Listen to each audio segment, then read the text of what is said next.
Hello, people from around the universe. I am your host, the Italian Ace, and today, like I said in my trailer reaction video, I'm going to go over everything that I think is of particular note from the second Pokemon Scarlet and Violet trailer that was released just this week. I'm also going to go over my trailer predictions and how they matched up with everything that we got, and spoiler alert, they were pretty spot on. But, because there is a fair amount of stuff to go over, I think it's best that we just get to it. And of course, before we do that, cue my intro.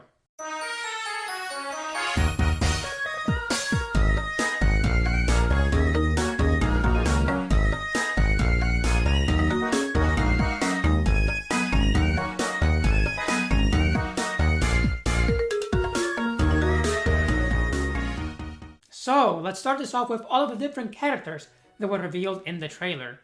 Of course, we have arguably the most important and iconic character in each Pokemon game, outside of, the protagonist, which is played by you, and that is the one and only Science Guy. Okay, I'm obviously just messing around here, but he is in every single Pokemon game, so I would be remiss to not mention him at least somewhere in this discussion. But in terms of the actual main characters that we got revealed, we had the rival, or who I'm assuming is the rival, and the two Pokemon professors. Because yes, we're getting two professors this time, and I am honestly all here for it because they look pretty cool design-wise, and also it's just fun to have more than one, I think it's going to be an interesting little addition to the Pokemon game. Speaking of the rival and the professors, in my trailer prediction, I said that they would reveal the rival and the professor. Now, of course, I didn't predict them having two professors, but I think it still counts because that's exactly what we got. Again, my predictions were basically spot on, and if you're wondering what I'm talking about, there's a video on my channel which is called Predicting Every Pokemon Scarlet and Violet trailer, where I do just that. So I recommend to go watch it because it's honestly a pretty good video and it will give you some more ideas and a more definitive schedule for what Pokemon will reveal in these trailers and when they will reveal said information. But enough self-promoting, let's get to the main reveals of this trailer, those being all of the new Pokemon that they introduced. First, we have Palmy, who is an electric mouse Pokemon, and I guess this is the usual Pikachu clone of this generation, which is interesting because I think it's by far the least Pikachu-looking Pikachu clone that we've gotten so far, if that makes sense. But I'm still here for it. Honestly, I love the design. I think it's going to be really fun to run into it in-game, and I'm just hoping that we're going to get a good evolution for it because it would suck to have this design ruined by like a mediocre evolution. Kind of like what happened with Greedent, who I did not like as an evolution for Squelvet at all. And speaking of Greedent, we also got the reveal of the region's early route normal type, and that is Lechonk, which, by the way, the name, wow, it is both hilarious, perfect, and one of the best Pokemon names I've ever seen. Lechonk? Like, bravo, Game Freak. That is a top choice name right there. Taking the name aside, I actually really love this design. I mean, I think it looks really cute. But it does give me those Tepig vibes, Where it's a cute Pokemon based on some kind of a pig, and that means that it could be ruined by its evolutions, just like Tepig was, because, man, when they had him evolve into Pignite, and then Ember, no thank you. Please don't do that again, Pokemon. I am begging you. The last of the new Pokemon that they revealed, outside of the Legendaries, of course, is Smoliv, who in my reaction, I incorrectly identified as some kind of a prickly pear or cactus-based Pokemon, when in reality it's based on an olive. However, based on the shots that we got from it, I don't think you ever saw the top of it like straight on. And that's what really gives it away. And because it had the two different spheres on top of each other in terms of the design, my mind didn't just go immediately to an olive, okay? I'm sorry. I don't know what to tell you. But, having said that, I love this thing. It is so cute. And honestly, it being an olive just completely changes the game because I want it even more now. And the main reason for that is that when I was living in Sicily, we actually used to make our own olive oil because we had some really beautiful old olive trees that would produce a lot of olives and let you make your own oil, which was fantastic. So I only have fond memories of olives, and having a Pokemon based on that, yes please. Although I am slightly peeved at the fact that we're getting it here and not in the, I hope, future Italian region, but you know, it's fine. It's fine. Even though Italy is more famous for its oil, it's fine. It's fine. It's fine. Okay, but we still have arguably the two biggest reveals of the trailer left. But before we get there, I do want to talk about some of the additional Pokedex entries / information that Pokemon gave us on the new Gen 9 Pokemon. In particular, I want to talk about Quaxly's entry because they added this part about Quaxly having this soft cream to kind of style, I don't know if it's the hair or feathers that look like hair. And I mean, as you can see, I have a similar comb, if you will, going on. And I can only say this has raised Quaxly's chances of being my pick once the games come out, because I am relating to him on so many levels right now. And if they give him a really good evolution, it's gonna be tough to beat, let me tell you. Plus, they also added that it has really strong legs, which, because of all the different sports I've played, have always been the strongest part of my body. Not just because your legs are stronger than your arms, like, no duh, but just even proportionally speaking. And it also uses, you know, kicks a lot when it battles. And I used to do Kung Fu, and I was much more of a kicker than a puncher. So, again, just extra bonus points for Quaxly, and I cannot wait to see what it evolves into. Which, by the way, based on this entry, it's going to be water fighting, I'm almost sure, but I guess we'll see. Another cool entry I do want to discuss is for my other potential starter choice, which is Sprigatito, where they go over how, well, I mean, we know that it wants attention, that was already established, but it also can do photosynthesis, like, on its own? Which I guess makes sense, it's a grass type, but it is also a cat, so that's super cool, honestly. I really like that. That seems like it's going to be a really interesting concept. And, I mean, part of me is like, maybe they're gonna go crazy and make him fire grass, or I guess grass fire, because of photosynthesis having to do with, like, energy and absorbing energy from the sun, right? But I don't think so. I do think, though, that Grass Fairy and Grass Electric are becoming more and more likely.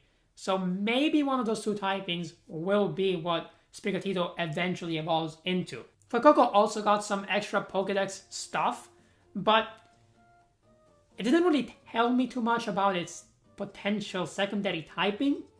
If anything, it just makes me think that it could just be pure fire, but I doubt that will be the case. Still, you can't rule it out completely, so I guess we'll see. But I think that's the only one of the free starters that has a Pokedex entry that doesn't really tell you a whole lot about what its secondary typing could realistically be. But okay, let's move on from this Pokedex entry section of the video and talk about some of the more general, I don't know if it's even reveals, but features that we either got confirmed or kind of showcased in more detail in this trailer.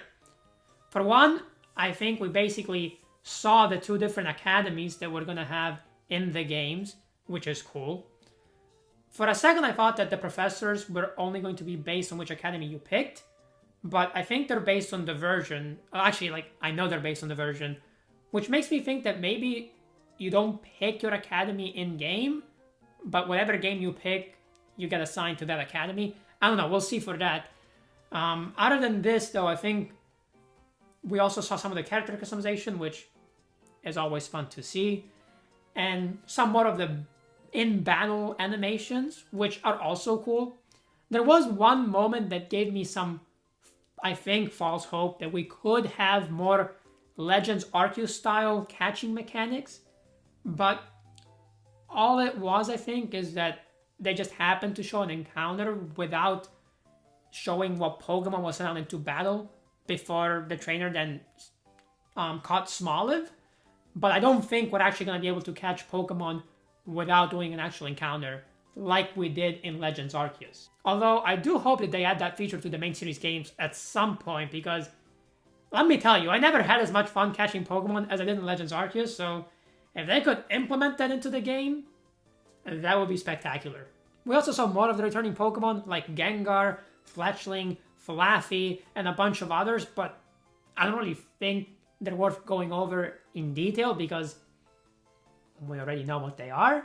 Still, it's cool to get more of an idea of which Pokemon are coming back because, I mean, it's pretty obvious we're not going to get the full Pokedex just like we did in Sword and Shield, so it is cool to see what Pokemon are going to be included in the game, especially on release. We also got to see some very varied environments like a snow-covered field, the beach area, I think there was a cave, just a general grass area, and for one, this tells me that we're probably gonna get something like the wild area again, which makes sense as it was a popular feature in Sword and Shield.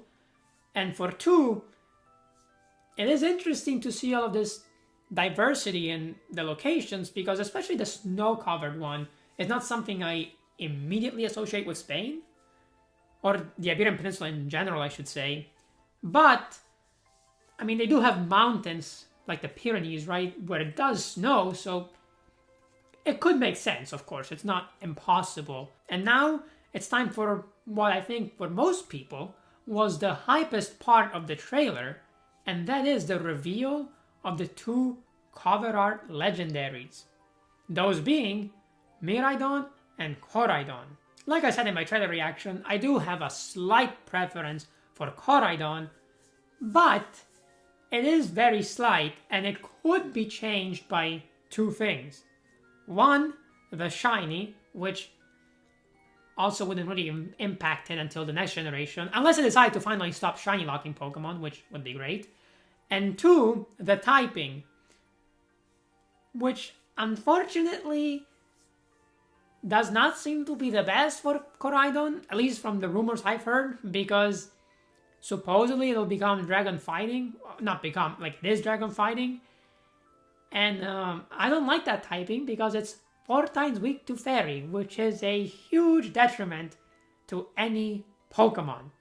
So hopefully that's not the case. Oh, also I guess another thing that would impact it is the stats, but usually the stats for the cover art legendaries are kind of mirrors of each other, so I don't really think it would impact my decision of which one I would prefer between the two. That's why I didn't have it as one of the two main factors. Still, the design for these Pokemon is top notch.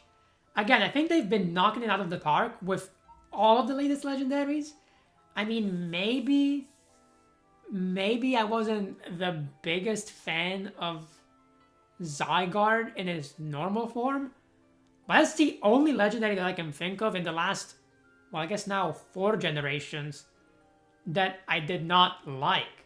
So, props to you, Pokemon. You've been doing really well, and keep going on this train for legendaries because, like I said in my trailer reaction, I didn't really like the cover art legendaries for Gen 4 and Gen 5 as much as, well, any of the other cover art legendaries, if I'm being honest. But yes, these two are amazing, and I cannot wait to see what they are like in game. Part of me thinks that they're going to go the Zacian route, although maybe not quite as broken. But another part of me is like, what if Zacian is just so strong that they're gonna kind of rein it back for a generation and be like, Yeah, we're gonna make them good, but they're not gonna be crazy, you know? We're not gonna have another Zacian on our hands. I don't know. I guess we'll see. Obviously, they're not gonna be bad compared to other Pokemon. It's more so how good are they compared to other legendaries. And I do hope that they're gonna be really good because, again, their design, amazing.